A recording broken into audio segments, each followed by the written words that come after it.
달 전에 그 어떤 신문에서 이제 그런 기사를 본 적이 있습니다. 미국에서 아시아 사람으로 살아가는 일이 정말 모험하는 일과 똑같다라는 것입니다.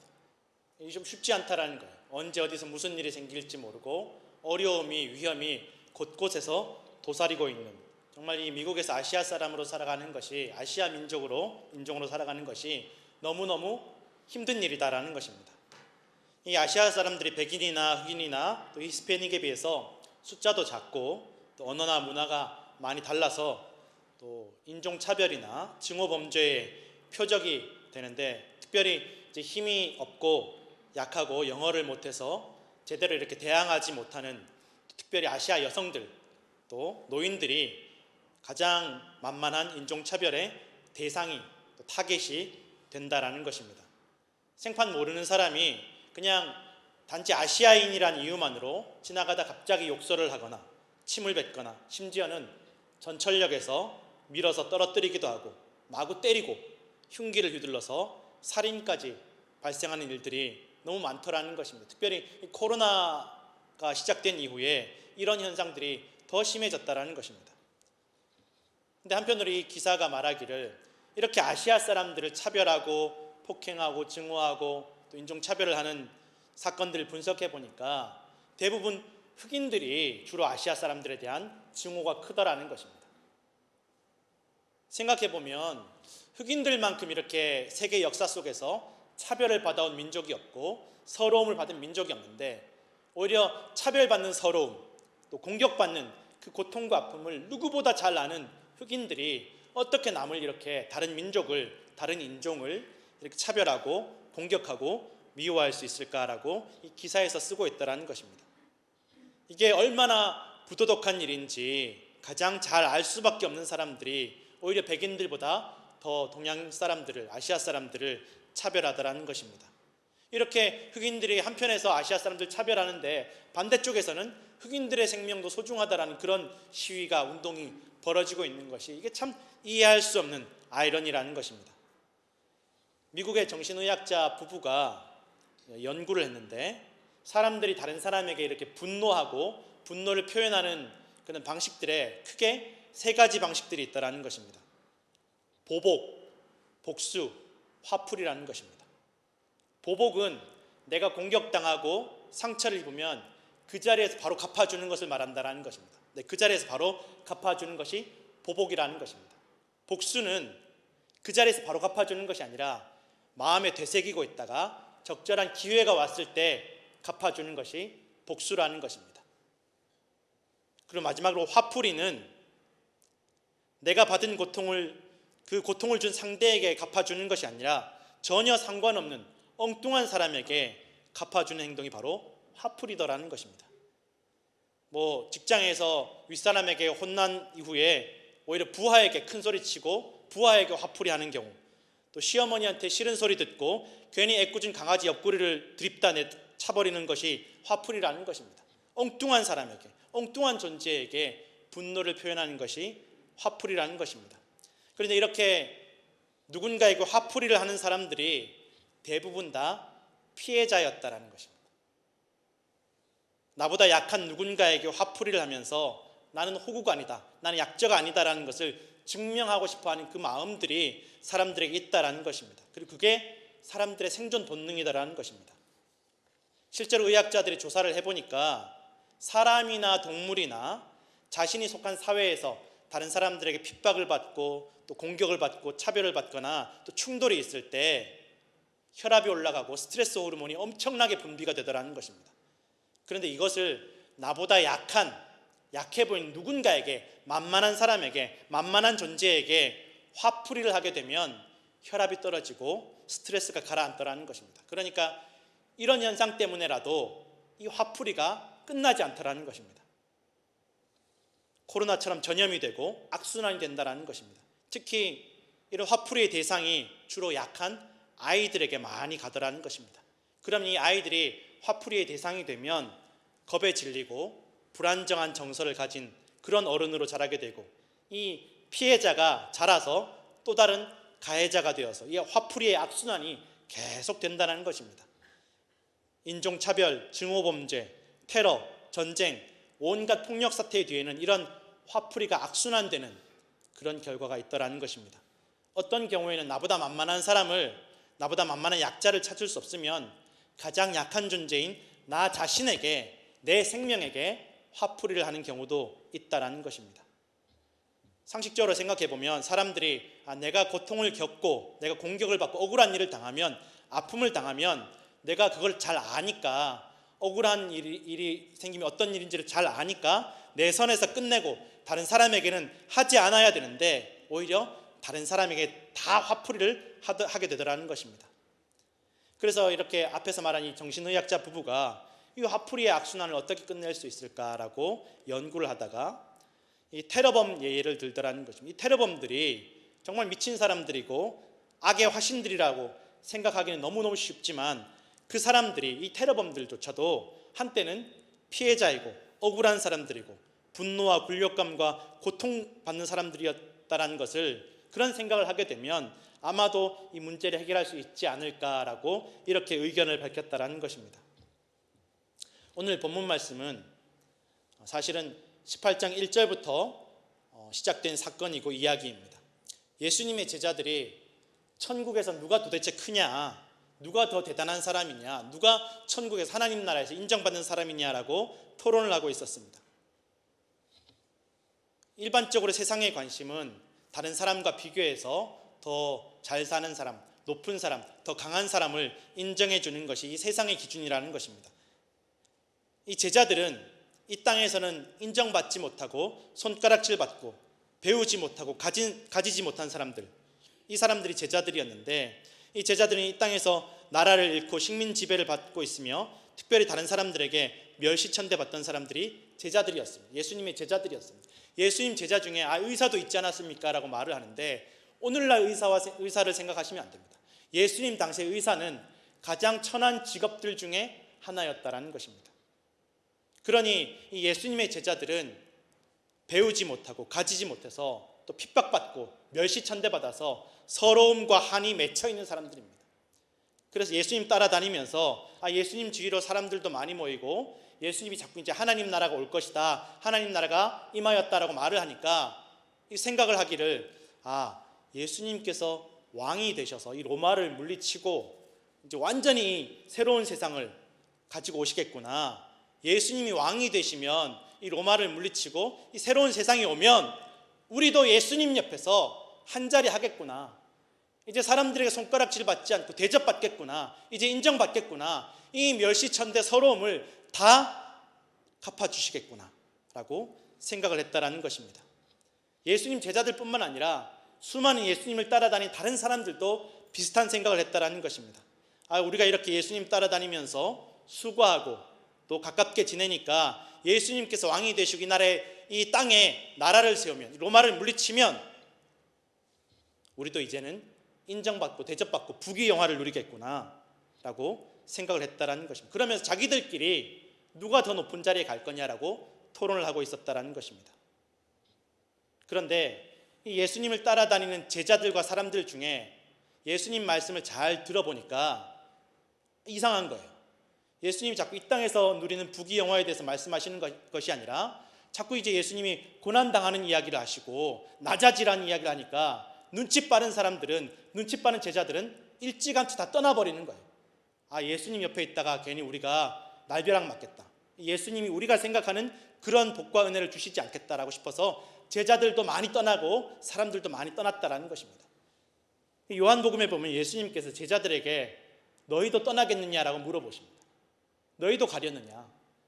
그때 이 남아있는 12명의 제자들이 대답하기를 생명의 말씀이 여기 있는데 우리가 어디로 가겠습니까? 라고 대답을 하더라는 것입니다. 그런데 이렇게 대답한 제자들이 정말 영적으로 눈이 뜨여져서 믿음이 대단해서 남아있었던 것이 아니라 혹시나 하는 미련 때문에 남아있던 어리석은 제자들이었다는 것입니다. 그러니 오늘 제자들끼리 모여서 누가 더 높이 올라갈 거냐, 나중에 하나님 나라 오면 누가 더 한 자리를 크게 할 거냐라고 떠들고 있었다는 것입니다.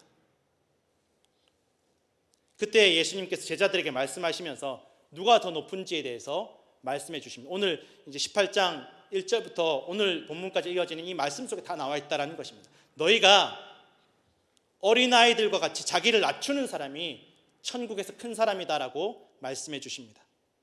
이때 당시에 어린아이들은 사회적으로 가장 천하게 여겨지던 한 생명으로도 인정받지 못하던 존재가 바로 어린아이였습니다. 그래서 심지어는 사람에게, 유대인들이 다른 사람에게 할 수 있는 가장 심한 욕 중에 하나가 어린아이 같다라는 욕이었습니다. 너 어린아이 같다. 이것이 가장 심한 욕이었다라는 것입니다. 인정받지 못하던, 멸시천대받던. 그런데 이 제자들에게 너희가 지금 멸시천대받고 너희가 스스로 지금 피해자라고 생각하지만 지금 너희가 보기에 더 천한 이 어린아이처럼 낮아지지 않으면 인정받지 못할 것이다 라고 말씀하고 있다는 것입니다. 제자들이 지금 나중에 하나님 나라 오면 누가 한 자리 차지할 거냐, 누가 더 인정받을 거냐, 누가 더 부귀영화를 누릴 거냐, 그 얘기하고 있는데 예수님께서 더 낮아지지 않으면, 더 천해지지 않으면 안 된다라고, 더 약한 자들과 함께하지 않으면, 도움이 필요한 자들과 의지가 필요한 자들에게 함께하지 않으면, 그처럼 되지 않으면 인정받지 못한다라고 말씀하고 있다는 것입니다.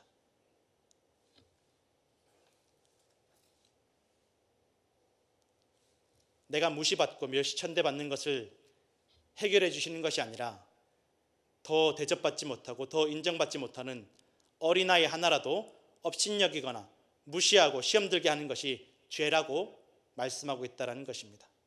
누구든지 이 작은 자 하나에게, 이 작은 영혼, 어린아이와 같은 이 천한, 무시받는, 멸시받는 한 영혼을 시험 들게 하거나 실족하게 하면 화가 있을 것이라고 성경에 말씀하고 있다는 것입니다. 너희가 손이나 발로 이 멸시천대받는 사람에게 시험 들게 하거나 실족하게 하면 차라리 그 손을, 발을 잘라버려라. 너희가 눈빛으로라도 사람에게 실족하게 하거나 시험 들게 하면 눈을 빼버리라고 예수님께서 강력하게 말씀하고 있다는 것입니다. 어떤 성지순례팀이 이스라엘에 성지순례를 갔는데 이 버스를 타고 지나가는 길에 밖에 보니까 웬 어린 소년 목자 하나가 다친 어린 양 하나를 어깨에 메고 가더랍니다. 이것을 보고 이 성지순례팀이 막 흥분을 하는 거예요. 야, 우리가 이제 정말 은혜 받을 수 있는 기회, 이 성경적인 것들을 실제로 경험할 수 있는 기회가 왔다. 우리가 어린 양을 어깨에 메고 가는 저 목자를 버스에 태워서 우리가 좀 이야기도 나누고, 또 혹시 저 사람이 예수님을 믿지 않으면 우리가 복음도 전하자라고 생각을 하고 엄청 기대를 했다라는 것입니다. 그리고 그 목자를 이제 버스에 태웠는데, 양을 어깨에 맨 그 목자를 버스에 태웠는데 완전히 분위기가 바뀌었습니다. 왜 그러냐? 왜 분위기가 바뀌었냐니까 냄새가 말로 다 할 수 없는 냄새가 나더라는 거예요. 이게 성지순례 간 사람들이, 성도들이 생각하기에는 양이라고 하면 성경에 하얗고 순결하고 깨끗한 양을 생각했는데, 보니까 막상 버스에 태우고 보니까 온몸에 똥과 먼지가 덕지덕지 붙어서 냄새를 견딜 수가 없더라고요. 막 그냥 멀미 안 하던 사람들까지 멀미가 나고 토악질 날 정도로 냄새가 심하게 나더라는 것입니다. 너무 더러워서. 이 양만 그런 것이 아니라 양을 어깨에 메고 양과 함께 있던 그 목자도 냄새가 나고 더럽다라는 것입니다. 그래서 사람들이 그 버스에 태우기 전에 그 결심과 다짐들은 다 사라져버리고, 제발 저 목자와 양이 내 옆에만 안 왔으면 좋겠다라는 마음을 가지게 되더라는 것입니다. 그러면서 사람들이 생각하기를, 정말 저 목자가 사람이 할 일이 아니구나 라고 생각했다라는 것입니다. 그렇게 더럽고 냄새나고 말귀도 못 알아듣고 목자의 마음도 헤아리지 못하고 목자의 품 안에서 몸부림치는 짐승이지만 내 양, 사랑하는 내 양, 도움이 필요한 내 양이기 때문에 기꺼이 어깨에 메고 품에 안고 함께 데리고 가는 존재가 목자라는 것입니다. 오늘 성경 본문 말씀은 99마리의 양과 한 마리의 양을 비교하는 것이 아닙니다. 99마리가 많으니까 더 가치가 있고 한 마리는 가치가 없는데 그것을 구한다라는 그런 이야기가 아니라, 한 마리 한 마리, 그 누가 길을 잃고 헤매일지라도 목숨을 걸고 구하는 목자의 사랑을 말씀하고 있다는 것입니다. 하나님 아버지의 사랑과 뜻을 말하고 있다는 것입니다. 성도 여러분, 우리가 세상에서 약자일 때, 아무도 나를 인정해 주지 않고 무시하고 멸시할 때, 나 혼자 길을 잃고 방황할 때 주님은 나를 포기하거나 버리지 않으시고 끝까지 나를 찾으시고 살리시고 구원하시는 목자가 되심을 믿으시기를 부탁을 드립니다. 내가 그 냄새나고 더러운 양이라는 것입니다. 길 잃은 양이라는 것입니다. 목자는 당시 이스라엘에서 가장 천대받던 직업이었습니다. 법정에서 목자의 증언은 아무런 효과가 없었습니다. 그런데 하나님 아버지께서, 예수 그리스도께서 기꺼이 이 낮고 천하고 멸시천대받는 목자의 자신을 비유하시는 것입니다. 이 양떼를 위해서, 이 냄새나고 더러운 양떼를 위해서 목숨을 버리는 것이 선한 목자이며 예수 그리스도의 마음이며 하나님 아버지의 뜻이라고 말씀하고 있다는 것입니다. 그리고 우리도 그런 예수 그리스도의 마음을 품기를 원하신다는 것입니다. 나도 상처받고 속상하고 멸시천대받고 인정받지 못하는 피해자이지만 나보다 더 어려운 이들에게 그 서러움과 원망과 분노를, 화풀이를 하지 않고 그들을 섬기고 사랑하고 그들을 위해서 목숨을 버리라고 말씀하고 있다는 것입니다. 그 모든 것들을 하나님께서 아시고 갚아주시겠다라고 성경은 말씀하고 약속하고 있습니다. 나는 죽어도 저 사람들과 같이 못하겠어, 나는 죽어도 저 사람 용서하지 못하겠어가 아니라 내가 목숨 걸고 용서하고 내가 목숨 걸고 사랑하고 목숨 걸고 섬기는 사람들, 목숨 걸고 낮아지는 사람들이 하나님 아버지께 하나님의 나라에서, 천국에서 인정받고 대접받는 위대한 사람이라고 말씀하고 있다는 것입니다. 여러분, 용서는 가해자가 피해자에게 베푸는 것이 아니다라는 것입니다. 용서는 피해자가 가해자에게 베푸는 것입니다. 우리 교회 장로님들, 권사님들, 집사님들 이야기를 듣다 보면 참 은혜를 많이 받을 때가 있습니다. 이민 와서 온갖 무시당하고 멸시천대받고 정말 서러움도 많고 한도 많은데 그 억울함과 분노와 서러움을 담아두지 않고 화풀이하지 않고 신앙생활하면서 십자가 보면서 다 훌훌 털어버리고 이제 함께 일하는 다른 민족의 사람들, 다른 인종의 이민자들에게 더 잘해주려고 노력하신다라는 이야기를 제가 듣고 얼마나 감동을 많이 받았는지 모릅니다.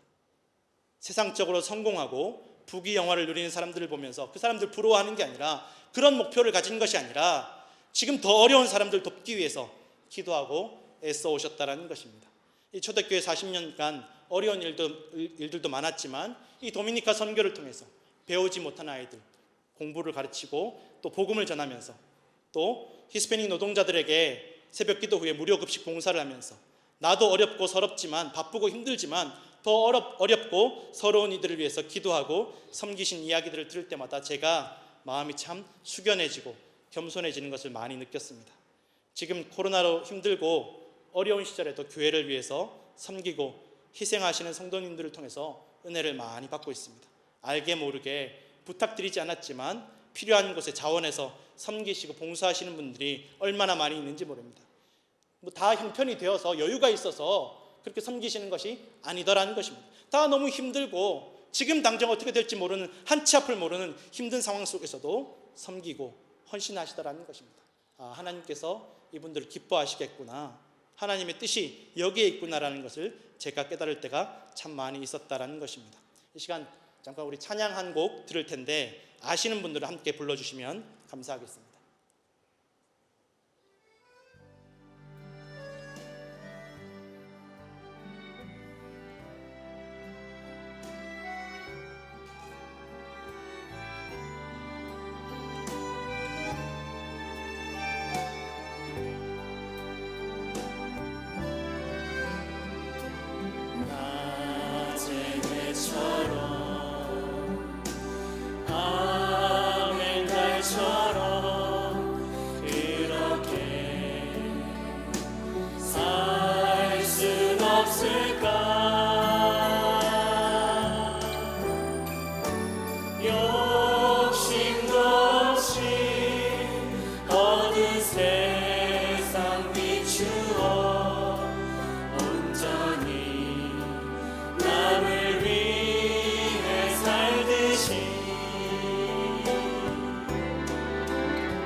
안수하고 있으니 예수여 나를 도와주소서.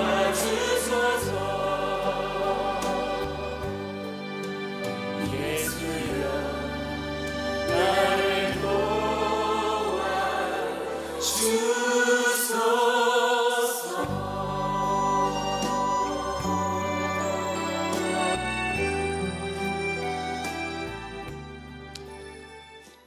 오늘도 우리를 위해서 목숨을 버리신 예수 그리스도를 생각하며 우리에게 맡겨주신 수많은 영혼들을 양떼를 돌보시고 사랑하시는 성도들 되시기를 간절히 축원합니다.